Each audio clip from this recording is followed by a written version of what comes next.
আসসালামু আলাইকুম। Expert holiday 365 এর পক্ষ থেকে সকলকে জানাই প্রাণ ঢালা অভিনন্দন। আশা করি যে যেখান থেকে ভিডিওটা দেখছেন অথবা পরবর্তীতে দেখবেন সকলেই অনেক অনেক ভালো আছেন।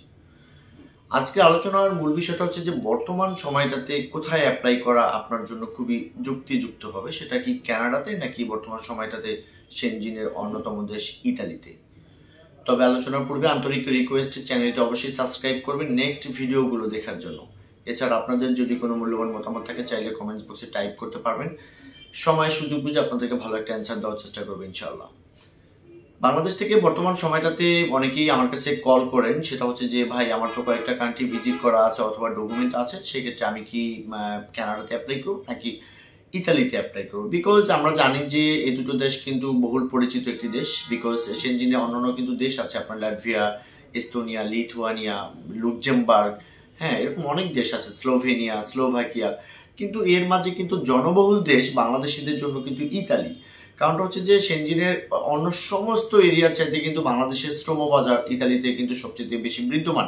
সঙ্গত কারণে মানুষ ইতালিতে যেতে চাইবে, এটা খুবই স্বাভাবিক। কারণ ইতালিতে যারা বসবাস করছে সেখান থেকে প্রচুর পরিমাণ রেমিটেন্স আসছে। আবার যদি আপনি এজ এ রিয়েল ট্রাভেলার হিসেবে ভ্রমণ করতে যান, সো বিশ্বের সবচেয়ে প্রাচীনতম শহর রোম, ভ্যানিস, এগুলো দেখার জন্য সকলেই কিন্তু আসলে উদ্বিগ্ন হয়ে থাকে। আবার বিপরীত দিকে আপনি যদি কানাডার কথা বলেন, আমরা জানি যে লাস্ট 2 ইয়ার্স কানাডা প্রচুর পরিমাণ বাংলাদেশি কিন্তু ঢুকে গিয়েছে কানাডাতে।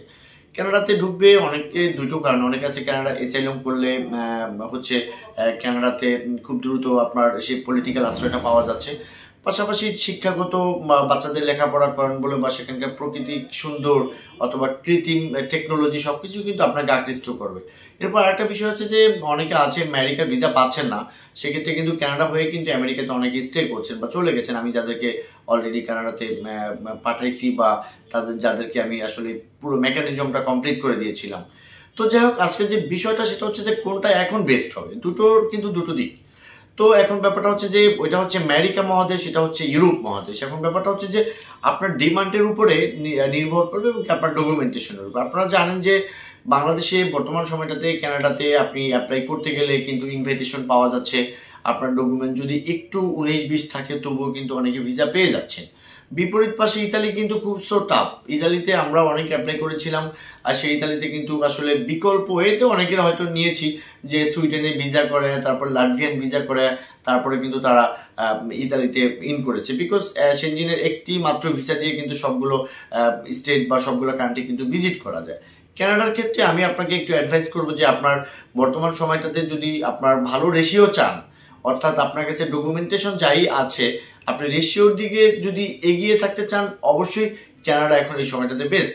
কারণ আমরা জানি যে কানাডা বাংলাদেশিদের প্রচুর ভিসা দিয়েছিলেন এক সময়, মাঝখানে কিছুদিন অফ রেখেছিলেন, এখন কিন্তু আবার সেই পুনরায় পূর্বের মতো না হলেও আংশিক কিন্তু ভিসা দেওয়া স্টার্ট করেছে। তো আমি বলবো যে আপনি যদি যে নর্মাল ট্রাভেলার হয়ে যান, যে আসলে হয়ে যেতে চান, সেক্ষেত্রে আপনি এই মুহূর্তে কানাডা অ্যাপ্লাই করতে পারেন। বিকজ সেনজিনের ভিসাগুলো কিন্তু আসলে অনেক সময় নট ইজি, অনেক কঠিন ব্যাপার।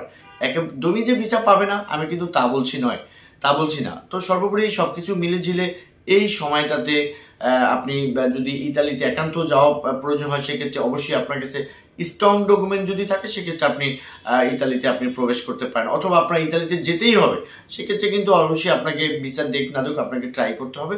তো আমরা ইতালি এবং কানাডা উভয় দেশের ভিসার কাজগুলো করে থাকি।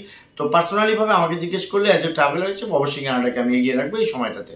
তো এই রিলেটেড যদি আপনাদের কোনো কোশ্চেন থাকে, স্ক্রিনে দেওয়া নাম্বারে চাইলে অন দ্য কলের কথা বলবেন। পাশাপাশি যদি মনে করেন ডকুমেন্ট সাপোর্ট বা আপনার প্রফেশনাল ডকুমেন্টস তৈরি করা, ব্যাংক ব্যালেন্সের সাপোর্ট, তারপরে হচ্ছে আপনার অ্যাসেট ভ্যালুয়েশন করা, টিম ট্যাক্স করানো, সবকিছু অথেন্টিক ওয়েতে করানোর জন্য ডেসক্রিপশন বক্সে থাকা অ্যাড্রেস অনুযায়ী সরাসরি আমাদের অফিসে মিট করবেন। আমরা আপনাদের কন্ডিশন বুঝে আপনাদেরকে ভালো একটা প্রোফাইল করে দেওয়ার চেষ্টা করব, যেই প্রোফাইলের উপর ডিপেন্ড করে কানাডা এবং সেনজিন আপনাকে ভিসা দেয় বা ভিসা হওয়ার মতো একটা পরিবেশ আমরা গড়ে দেব।